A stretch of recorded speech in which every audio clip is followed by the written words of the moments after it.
Hello, all. In the previous part, we looked into the encounters and experiences that the poet had at the palace. His experience of hating food, his encounter with the king asking permission to leave, and so on.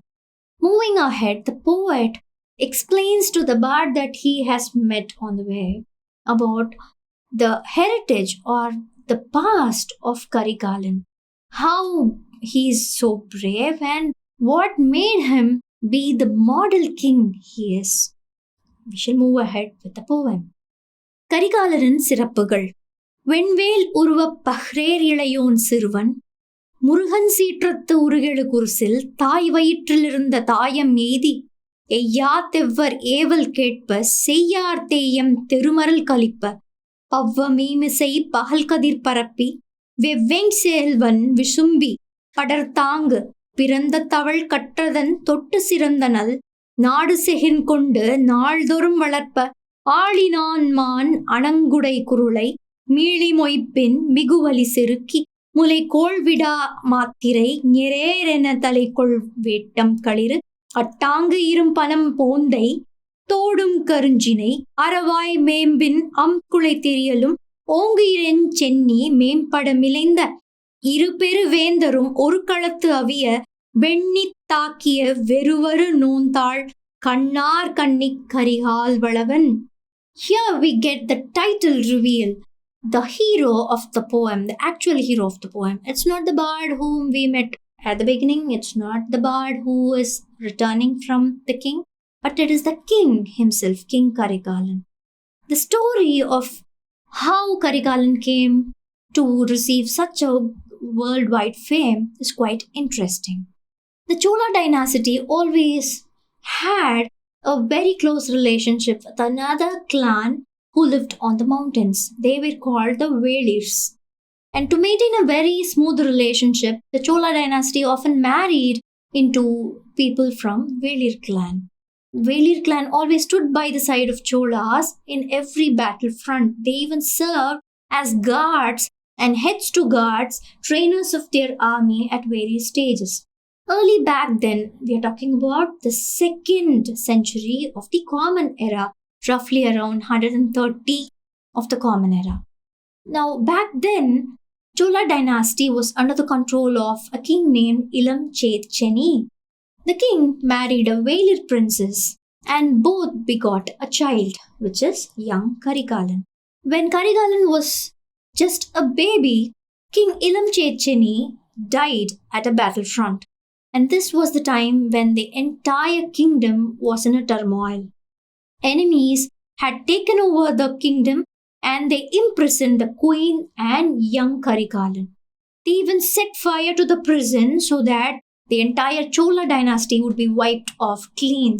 Luckily for Karikaalan, his uncle named Irumpittar Talayan rescued, risking his life, brought the child out of the prison and trained him up to become a great warrior that he was. Unfortunately, he was not unharmed in the fire. One of his legs was completely charred and thus he got the name Karikaalan. Kari means charred, Kalan means the one with leg. So he became the one with charred leg. The word Karikaalan also has another meaning. Kari refers to elephant. Kalan refers to Lord of Death. So when he went into the battlefield riding an elephant, it looked as if the Lord of Death was riding the elephant. And so both the terms, both the meanings fit him perfectly. Still, after his training with his uncle, Karikaalan was quite young. People did not have confidence that such a young fellow could take over the kingdom. A dynasty was very, very old, which was rich in heritage. But Karikaalan proved them all wrong, cleared their doubts by challenging the two great kings who stood against him. It is to be noted that the Velir clan, who always stood by Chola's side, unfortunately switched sides at this particular battle, the Battle of Venni. Venni is the present day's Kovilvenni, a place, a small town which is in south of India. It is in this place, that is in Venni, a fierce battle took place. It was one against many, and the two important heads who opposed King Karikaalan was the Pandyas and the Cheras. The Pandya king's name is not known, whereas the Chera king's name was Udiyan Cheraladan. Now Karikaalan set a very beautiful plan and he executed the same in the battlefront. What he did was he split the entire army in such a way that each part of his army was dealing with smaller part of the opposite army. And so, being equally distributed, it was easier to face the enemies even though he had very less number of warriors.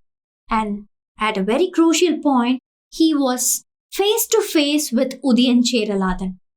King Karikaalan was on top of an elephant, and so was King Udiyan. Both were face to face, and at a blink of an eye, our King Karikaalan shot a very powerful arrow on Udiyan. Unfortunately, the arrow pierced his chest and came out of the back. Here, the battle strategies very clearly state that a person who is wounded on his back is obviously tagged as a coward. Our Cheraladan is not a coward. He was facing King Karikaalan. But still, he did not want the backstab wound to be shown in the history. And so, what he did was, he walked out of the battlefront, he accepted defeat, but starved himself to death instead of facing death in the hands of enemy. He did not want people to think that he had died as a coward. He did not want people to think of him as an incapable warrior. And so the brave Cheraladan walked out of the battlefront. And with Cheras completely vanquished, Pandyas started losing their strength and courage. Slowly, the opposite party started losing their power, and Karikaalan took over the battlefront from there and completely wiped them out. He emerged as the victorious heir to the throne of Cholas. He is the most popular of all Cholas, and he is quoted as a very great example to all the popular Chola kings from then on. We shall move ahead with the poem in the next part. Thank you.